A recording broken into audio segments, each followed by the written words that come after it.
ओम श्री गुरुवे नमः। एक साधक ने प्रश्न किया, गुरुदेव, जब हम उपासना में देव पूजन करते हैं तो अक्षत अर्थात पीले चावल क्यों चढ़ाते हैं? इसके पीछे क्या रहस्य तथा तथ्य है? गुरुदेव ने उत्तर दिया, बेटे, अक्षत चढ़ाने का अर्थ है जो अन्न एवं धन संपत्ति कमाते हैं उसे हम अकेले ही नहीं, सब मिलजुल कर खाएं। परिवार के प्रति, समाज के प्रति, राष्ट्र के प्रति भी हमारा कर्तव्य है, उसे भी पूरा किया जाना चाहिए।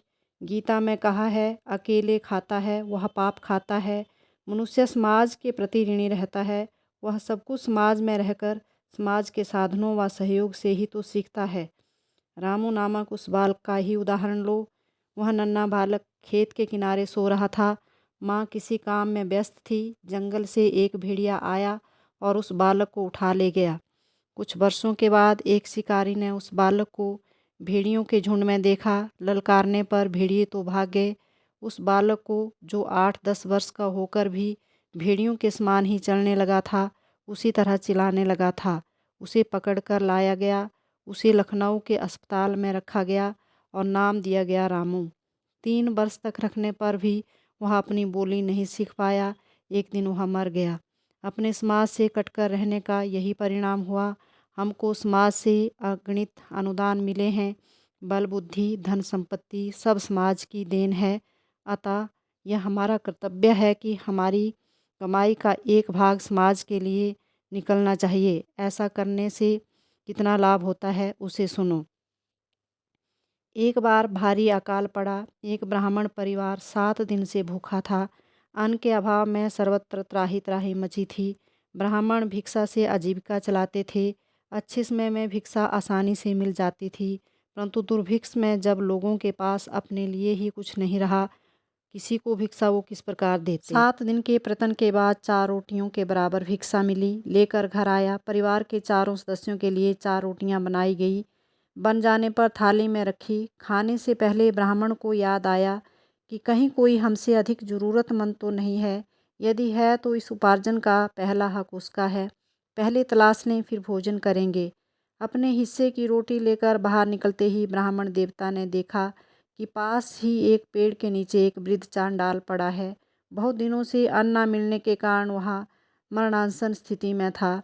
ब्राह्मण को रोटी लेकर समीप आते देखकर बोला कि मुझे कहीं भोजन मिल जाता तो मेरे प्राण बच जाते।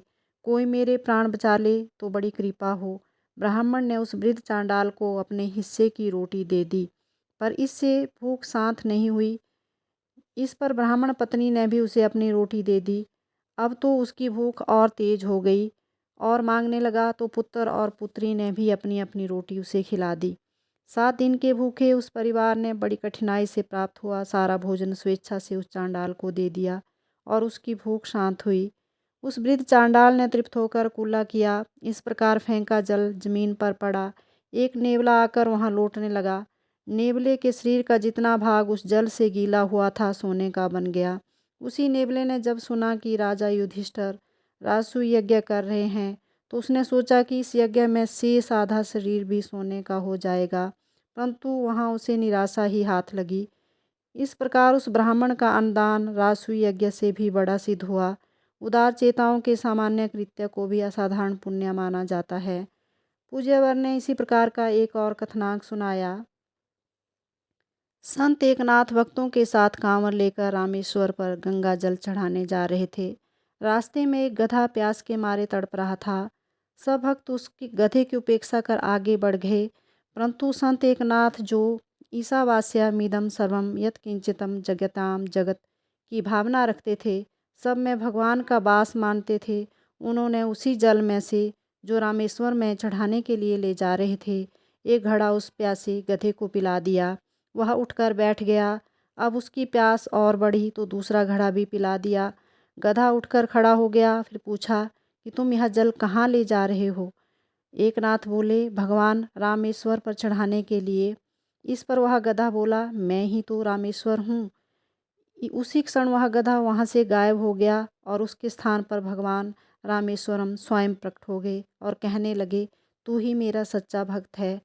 गुरुदेव ने समझाया कि भगवान मिलते हैं पीड़ितों में, दीन दुखियों की वेदना में।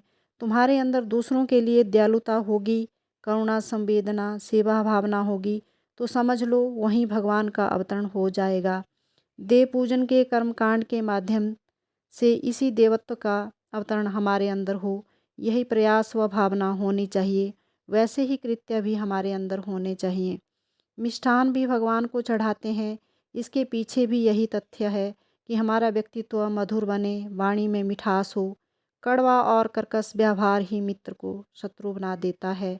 हम भगवान के अनुरूप ही अपना व्यवहार बनाएंगे, मृदु बनकर दूसरों का हृदय जीत लेंगे। घर परिवार, मित्र, कुटुंबी सबके प्रिय तभी बन पाओगे जब अपनी वाणी, व्यवहार, व्यक्तित्व सभी में मिठास पैदा कर लोगे। बेटे, यही सब दर्शन, पूजा पाठ, देव पूजन में निहित है। इसको अपने जीवन में उतार कर भगवान जैसा बन सकते हो। यही सारे कर्मकांड का मर्म है। जय गुरुदेव।